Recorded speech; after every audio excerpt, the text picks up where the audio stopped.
here we are again in the 2024 first edition Lotus Emira. It's actually my car. I love it. I can't believe we got this to cover on the show, and I don't know how long I'll have it, but I am reveling in owning it.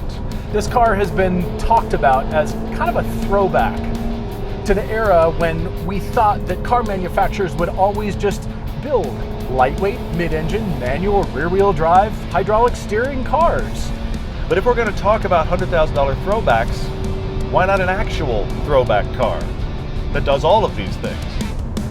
Like this NSX, the original old school alternative.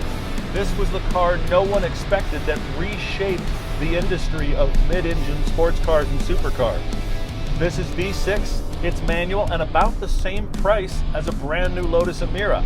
Yes, we all remember when they were 30 grand or 50 grand, and the good ones are not anymore. It's because it taps into the old school thing. I mean, this is automotive royalty, and this is peak Honda. Everyone looks at this and goes, oh. The good ones like this are 100 to 110 grand. I've seen them as high as $250,000 for an 05 last year in pristine condition, which is candidly way too much. Or you could choose the Ferrari 360 Modena. Ooh, one of the icons. You can buy one of these with the F1 paddle shift transmission for around $80,000, convert it to manual like this one, and get out for Emira money. 100,000, 110, this or an NSX. You do have this noise. It's filthy. Be careful, this is no longer a family-friendly show. I admit, I didn't think I was going to like the 360 as much as I like this car. I didn't think I was going to. I'm instantly smiling. It's powerful, it's fast, it's a cool-looking car, it's Italian. So would you spend $100,000 on any of these throwbacks, including the two that don't have warranties?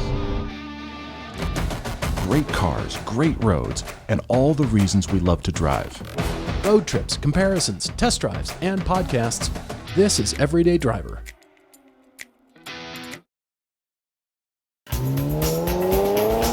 When we first got this car, I was driving it around slowly, doing just various errands and movement with it. And I wasn't impressed. The exhaust was too loud, it seemed like it was run down, I didn't connect with it. And then I drove it fast. This car gets better the harder you drive it.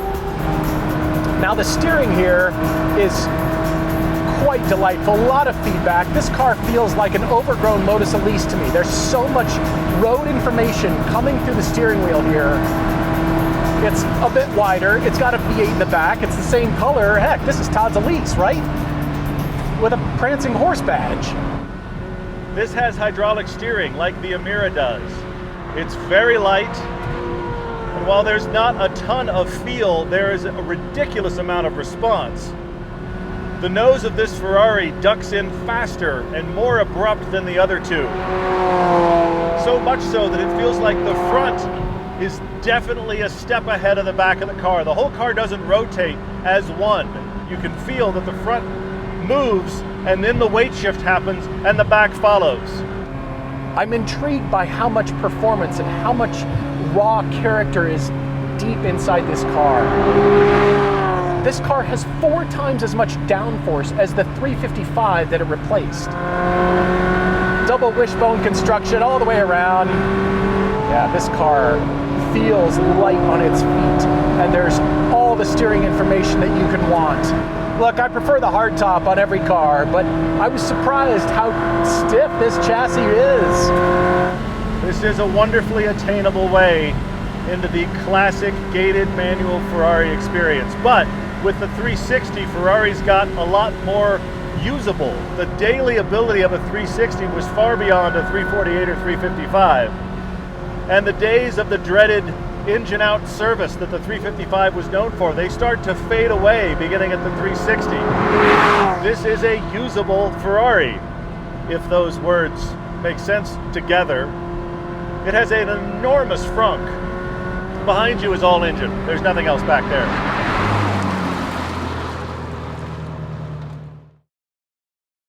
Everyday Driver is brought to you by Griot's Garage. Use the code DRIVER10 for 10% off your order at griotsgarage.com.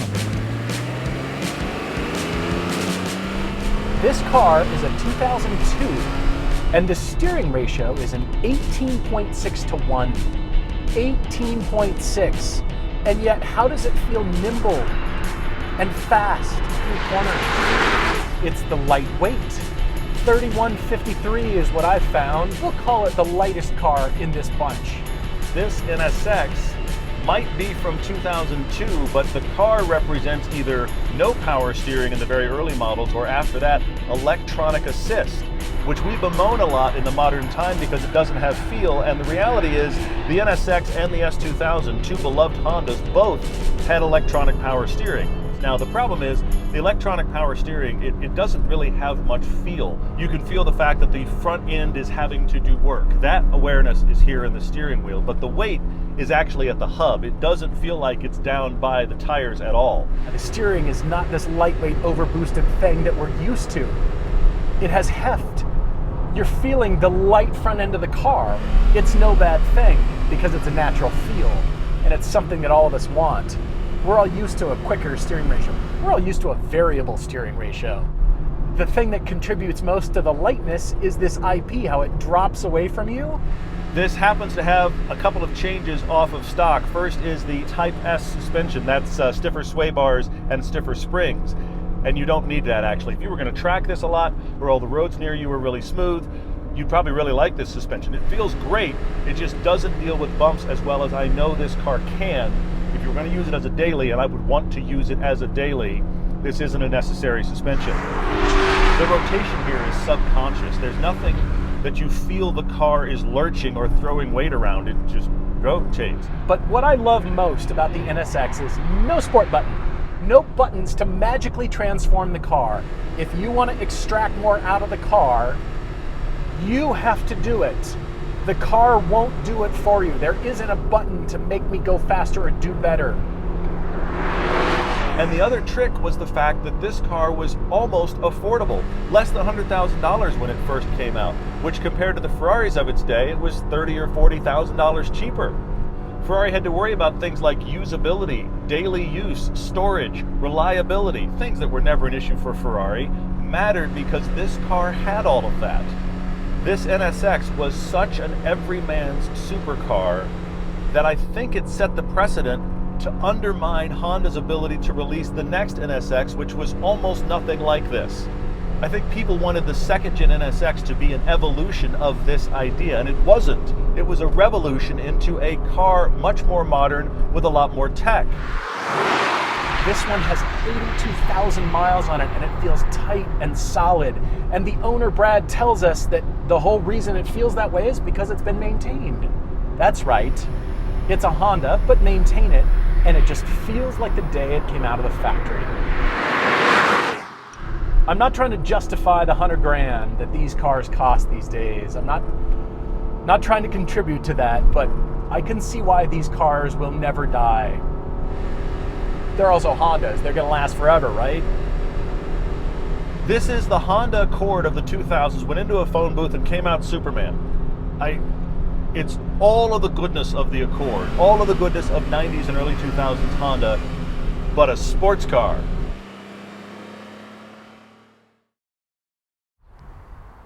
Everyday Driver is brought to you by PowerStop. Brake upgrades made easy. Oh, this is going to be hard. This car has really pushed me over the edge into loving Lotus and what they've done.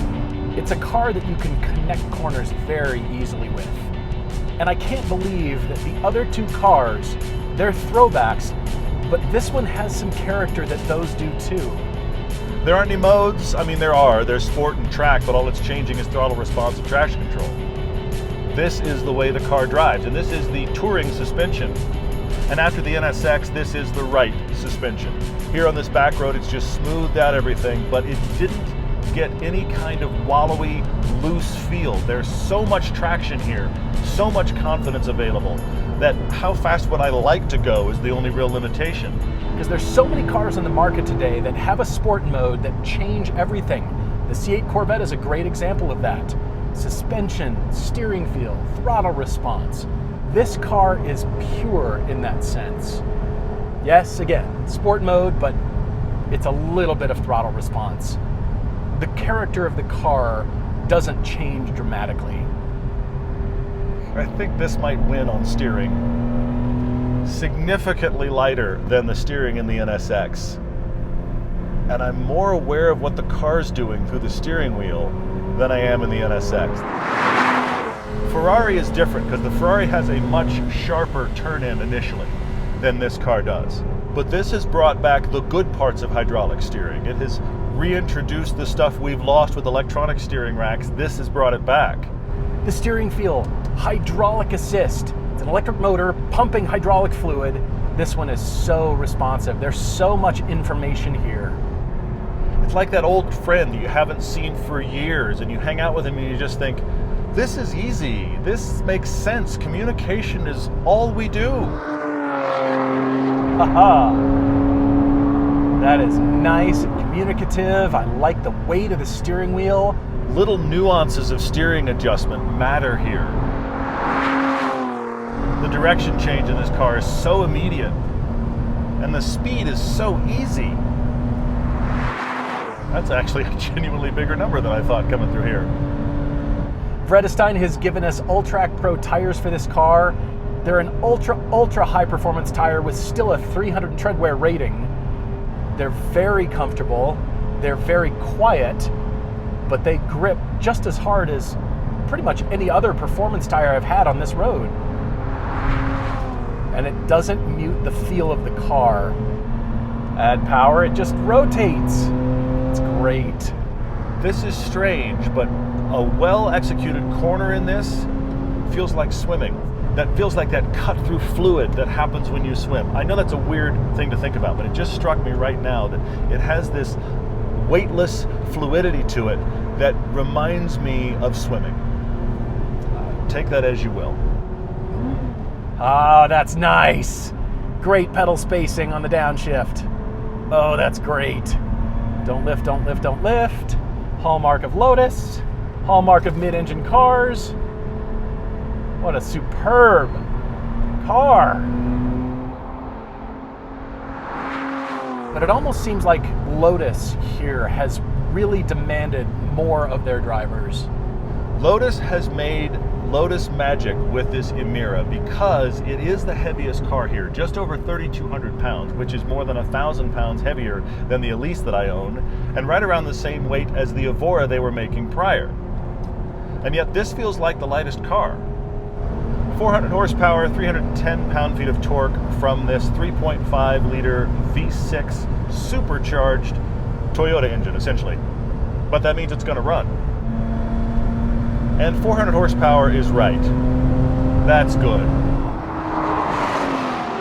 400 horsepower in a just over 3,200 pound car is quite lovely. This Toyota V6 is supercharged and charge cooled, and it just whooshes. That's all I can say. It just makes such smooth, consistent power throughout the range. That's what supercharging is great for. It defies the speedometer. It is European in a way that it hides its speed, and it just wafts you forward in this whoosh of sound and character. I like flooring the accelerator regularly. I like trying to wring it out and find the edges. This car at 400 horsepower is the upper limits of what's available on your typical back road.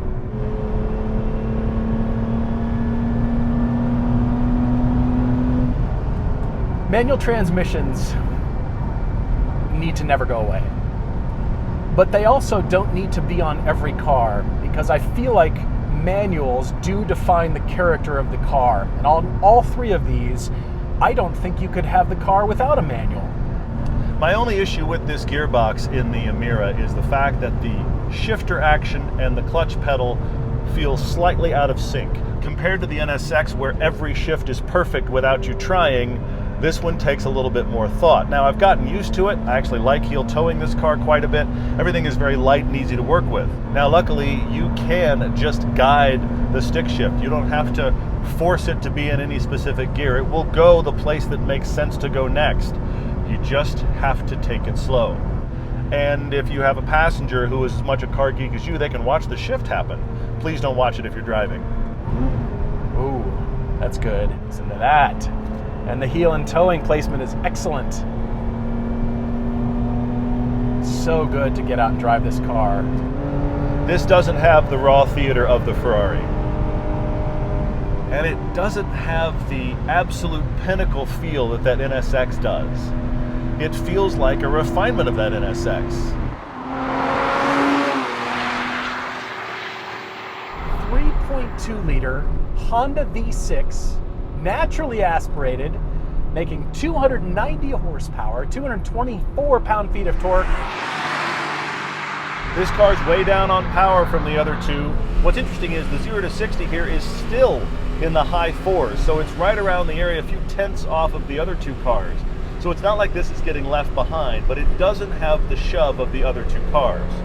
The amount of power that this has is satisfying, and it feels in balance with the rest of what the car can do. What a sweet engine.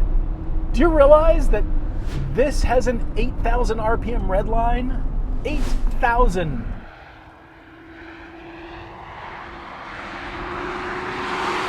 You just want to go hunting. You want to get into VTec. You want to enjoy this 3.2 liter V6. Great sound though. And plenty quick. Very quick. It sounds distinctively Honda in here with a world-class gearbox and a satisfying rotation in every single corner. I just want to drive this cross country. I truly would love to have one of these on one of our monster road trips that we take every year. And I would put thousands and thousands of miles on one of these. Titanium connecting rods. All I can think about is titanium connecting rods.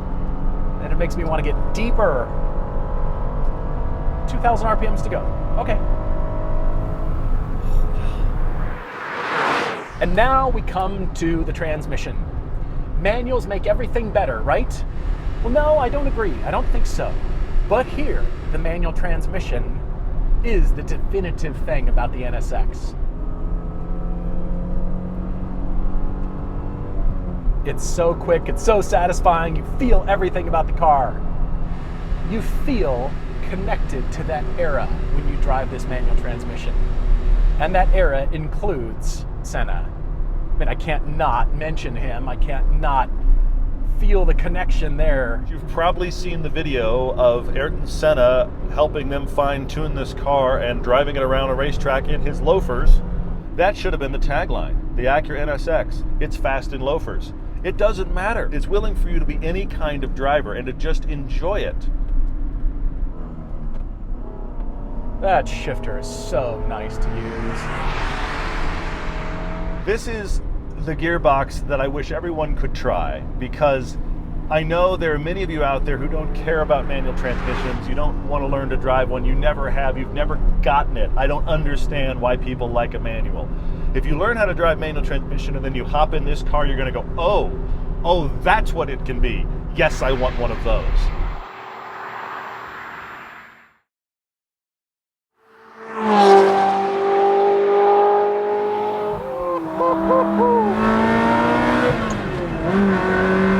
You've got to be kidding me. That's what connects us to cars. That's the old school feeling that we like. You get to do that yourself. Wow. It's all about that engine. I'm much more confident in both of the other cars we have, but there's theater here that's very enjoyable. Up here in the mountains on a beautiful summer day with the top down and that engine noise, come on, that's a special day.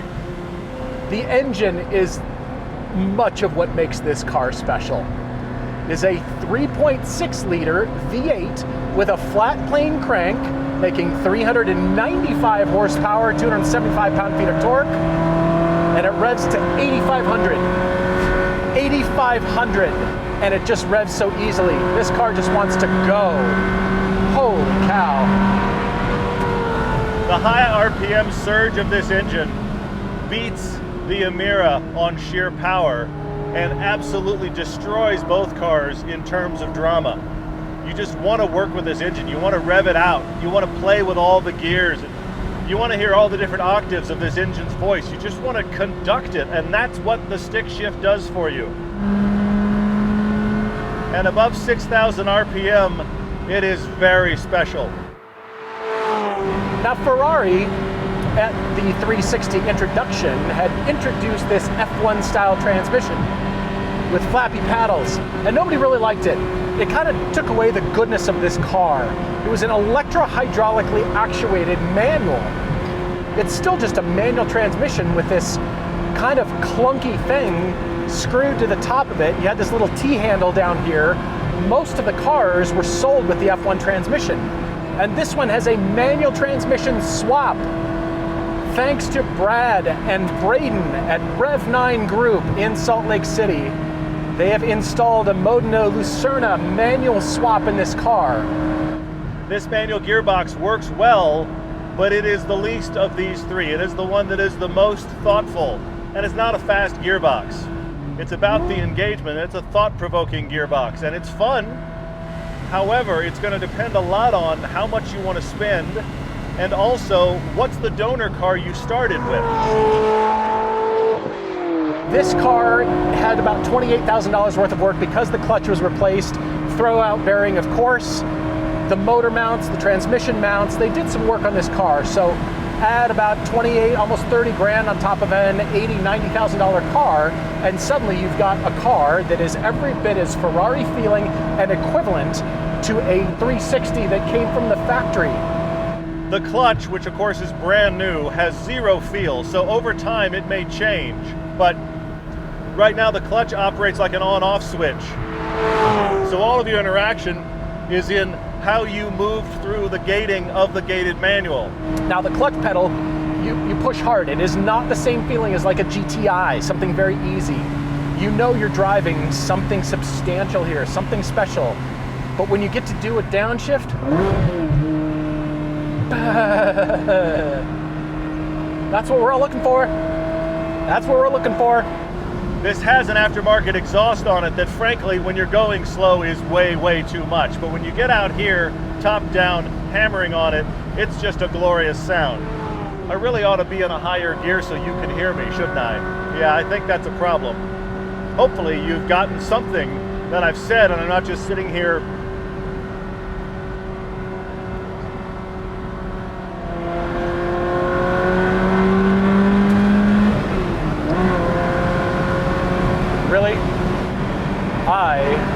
am becoming a Ferrari nerd. What is happening? This is 24 model years older than the Emira. The Emira has goodness that this one does, and this one has goodness the Emira does. It feels tight, and this one has been driven. I'm surprised that they feel more robust than I thought they did, because everybody thinks Ferraris are just so delicate. Don't drive it, just take it to a Cars and Coffee. Just polish it with a diaper. No, it's clear the 360 wants to be abused and can take it. Driven hard is when this reveals itself as very special. The struggle for me is it already feels fragile. 20 years on with a brand new gearbox. Gearbox feels fine, but the whole car in general feels just not robust. This 360 has about 22,000 miles and honestly feels like it should have the NSX's 80,000 mileage. So then that has me constantly thinking about Ferrari maintenance and wondering if something's going to break while we have it on loan or while you have it as something you own. This is one of those moments in the show where I am ecstatic to get the experience of driving this, but will be very happy to give it back. You know, I think your car is still the prettiest car on sale, right? I think it's one of the prettiest cars ever. It's just so pretty. I'm not allowed to say because it's my car, but yes, I agree with you. Look, all of these cars are known for their styling excellence. Yes. Of course, Pininfarina is associated with the Modena over here, and when it came out, it just looked low and flat and wide. It looked like a supercar. The fun part about the Ferrari is the caveats that we all have to make about the steering wheel position and the pedals. They're slightly off to the right because the wheel well intrudes, and I want to sit a little bit lower, and it just feels kind of quirky and fun, and I want it. I keep envisioning spending $120,000 to $160,000 when new, and this is your interior. It's not bad, it's just fine. And it doesn't even feel like it was really designed for this car. Everything here feels really bulky on a car that has a dainty steering wheel and a very pointed nose. And it has this huge abrupt dash that frankly could work in an SUV. Have you noticed the current trend in hot sports cars? They're trying to do away with screens. This one is right in that category, and at least Ferrari didn't have a giant screen, so it would feel clunky and old. It almost feels new, like a fresh new design. The seats are supportive, they're good looking, they're cool, they feel good. The whole point of this car is the driving experience and the drivetrain, and that's it. The 360 is very cool looking, but I don't think it's aging all that well. It's starting to look old. The NSX is somewhat timeless. It does look great. And I think the Emira might end up timeless as well. I'll be very curious to see. We've said this a lot in our reviews of the Emira, and the shapes are interesting, they're clean, they're simple, just enough to focus on the driver. And this does feel the most compact. Great use of switchgear, Geely, Lotus, Volvo, great switchgear here. I'd rather be here, not because it's newer, but because the ergonomics are better. I don't have to put myself in any weird position. The steering wheel feels wonderful. Everything can be adjusted to my sized person. And there's memory seats. I mean, not because that's new technology, but because a Lotus has it. And also, Greg's Race Parts has provided a new steering wheel, and this is the first time I've actually driven the car with the new steering wheel. I really like it. It's an OEM wheel. It's just Greg will do whatever wrap you want. I really wish this seat were still a little bit lower than it is, because it still feels like it's too high. Apparently that's my axe to grind. I want seats that are, I guess, a bit more supportive. I want more lateral support, even though this is a nice balance between cruising, touring, and still able to do some sporty driving.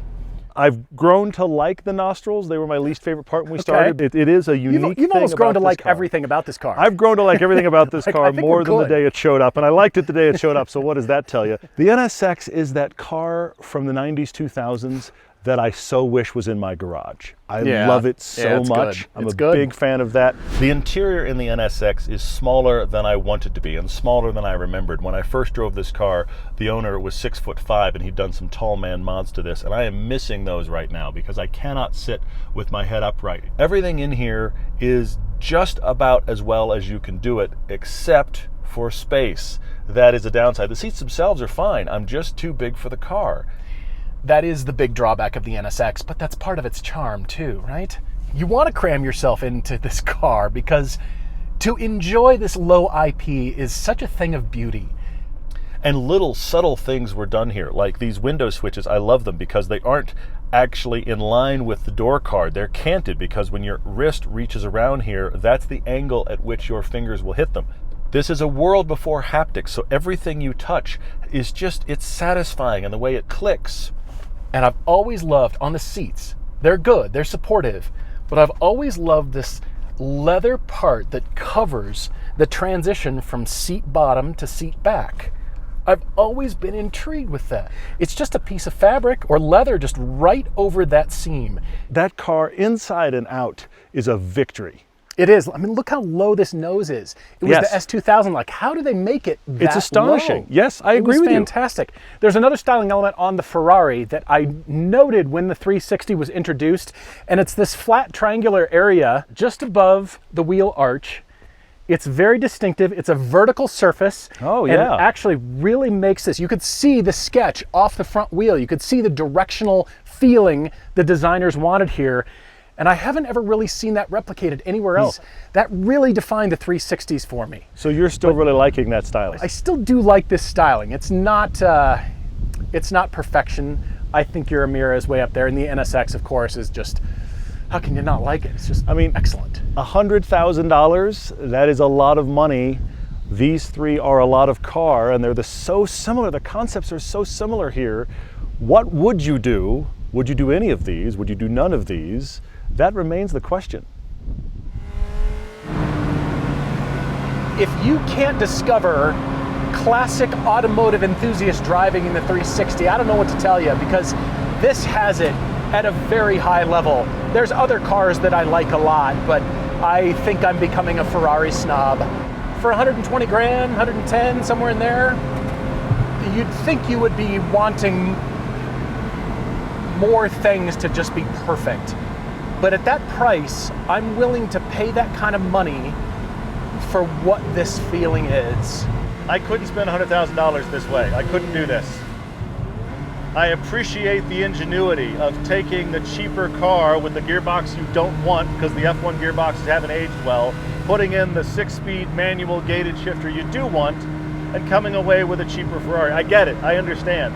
And while I enjoy the theater and the drama of it, the excitement that it gives you by being a Ferrari, by having this noise, by the quick dart of the front end, I drive faster in the other two.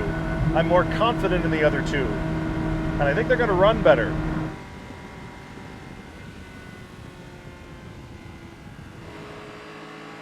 The NSX is a close third for me.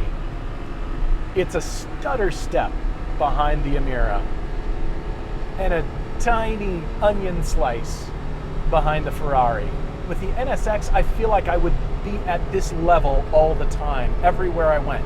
Track, street, I'd be at a high level, but there's never something beyond that. I'd have to do something to the car, and I want the car to already have it inside of it. If these cars were still 50 or 60 grand, I would be figuring out what limb to sever to try to buy one. But at 100, I'd rather have the Emira, because it takes this idea and, well, it creates a cabin I can fit in. It moves this idea forward in a way I wish the second gen NSX had done.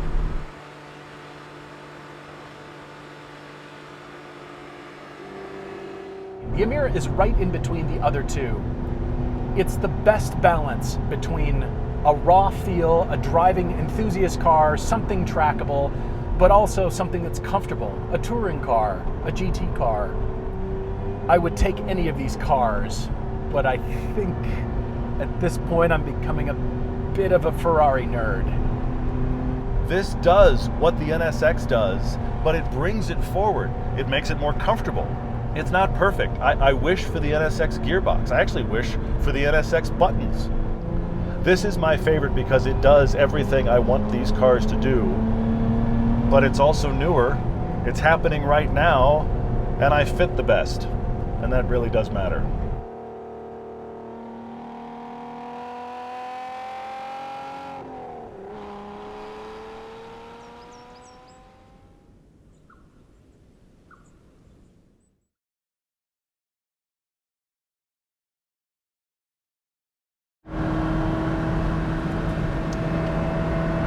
Oh, not good.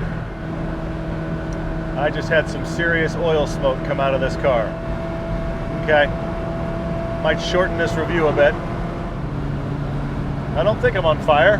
I've never said that in a review before. I don't think I'm on fire. Okay. When was the last time you drove a car that had a cassette deck? I went digging, naturally, apropos, right? I have my old cassette, and it feels, nope, it's good. Tape deck, eject. Come on, babe. Oh, nope, come here. I'm pulling you out. Nope, come here. Oh, whew. The car's greatest hits. Whew. It works! You can't buy a 20-year-old Ferrari and be worried about reliability. You may as well buy a new Lotus. It's bound to go better, right? This has the foibles that are a part of new cars, with a lot of computer modules talking to each other, and sometimes somebody just coughs. The answer is to turn it off, turn it back on.